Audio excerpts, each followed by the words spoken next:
In 1998, Ted Turner pledged to give more than $1 billion to the United Nations to be spent in the implementation of population reduction policies planet-wide.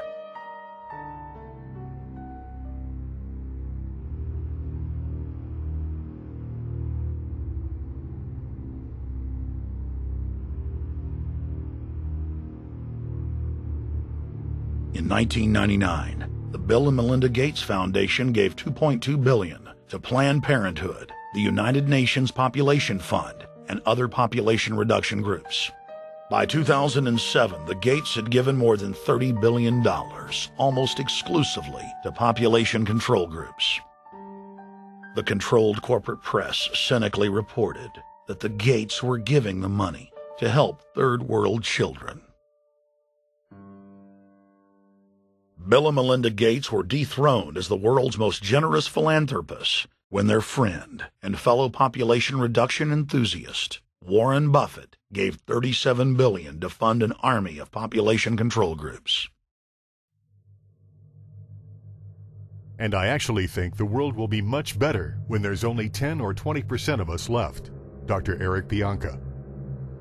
Prominent University of Texas biologist Dr. Eric Pianka, while receiving an award from the Texas Academy of Science, said that the worldwide AIDS pandemic was, quote, no good, it's too slow, and went on to laud the virtues of Ebola because it would kill 90% of the world population quickly. When his statements erupted into a national controversy, his graduate students defended him, stating that Pianka was too conservative and that all humans should be killed. But most frightening was the fact that in a crowd of over 1,000 prominent scientists, local newspapers reported that 95% of those in attendance gave Pianka sustained standing ovations every time he extolled the virtues of mass-culling microbes and man's destruction.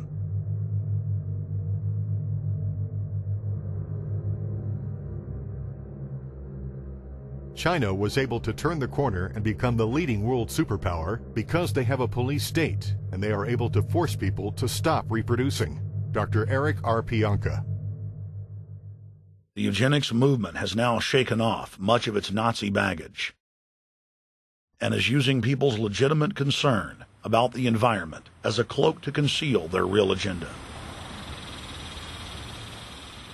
Everyone wants to breathe clean air and have good water. But the controllers of the environmental movement have done nothing but co-opt people's concerns and parlay it into support for global policies that further destabilize the third world and create untold misery.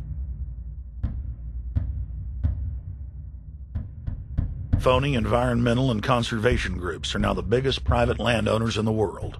They lobby government to take property away from local populations, only to develop it themselves later.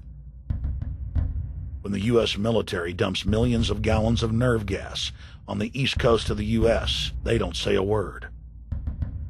Thousands of companies are creating transgenetic cross-species hybrids, splicing plants, animals, and insects, and releasing the new organisms into the global biosphere, vandalizing the very genetic code of the planet. And large environmental organizations do nothing.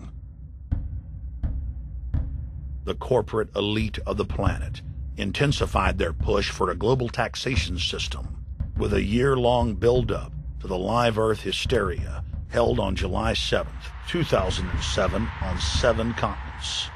World leaders announced that saving the Earth was the new organizing principle for humanity and hailed it as the planet's new religion. They claimed that CO2, which plants breathe, was killing the Earth, and that we must reduce the number of children we have to curtail our carbon footprint. Countries across the world marked the day by passing new carbon tax schemes and raising taxes on gasoline, natural gas, and electricity. It is a scientific fact that the sun is the main driver of planetary climate, and the measurements are clear. The sun is becoming hotter, brighter. It has been slowly increasing thermal output in the last 100 years. causing warming not just on Earth, but throughout the solar system. But the scientific facts and even the order of the planets didn't matter to one of the chief organizers of Live Earth, David Mayer de Rothschild, heir to the British arm of the Rothschild fortune, when we spoke to him. When I called Rothschild on the order of the planets, he just laughed, thinking the audience wouldn't get it. He continued to count on the population's ignorance and claimed that the global warming lobby has nothing to do with carbon taxes. I guess he hadn't spoken with his good personal friend, Al Gore. Global warming, the time for debate is over. I think what you have to realize is that being environmentally sensitive and making money aren't mutually exclusive. There's a lot of money to be made in addressing this issue. But you guys are gobbling up all the world's concern to just simply line your pockets and make kids read your book in schools and do all this. It's a business, just like you said, Rothschild. It's not. Do you think I make any money out of this? It's the same thing. It's the same thing your your money changing ancestors did. They're in Germany, Red Shield, and I'm calling you out, Red Shield. We know it's a scam. A pollution-based tax system, principally CO2. We're causing it mainly, vast majority of it. The consequences are bad and will be catastrophic unless we act. The polar ice caps of Mars are receding at several miles a year, much faster than ours, and that the moons of Saturn and Jupiter are melting. In fact, several of their moons were ice and are now liquid seas.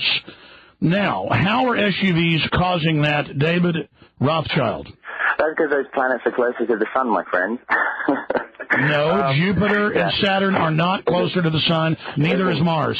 Yes, sir. I think you'll find, right, that the very simple matter, and what I wanted to say, and this is my final point, forget your taxation theory, because actually it's not taxation. Put a price on the carbon. A tax is the best way. Cap and trade can also do it. If there were a carbon-based tax, would there be a need for an economy-wide cap and trade system? They are not either or. We can do both. I am in favor of both.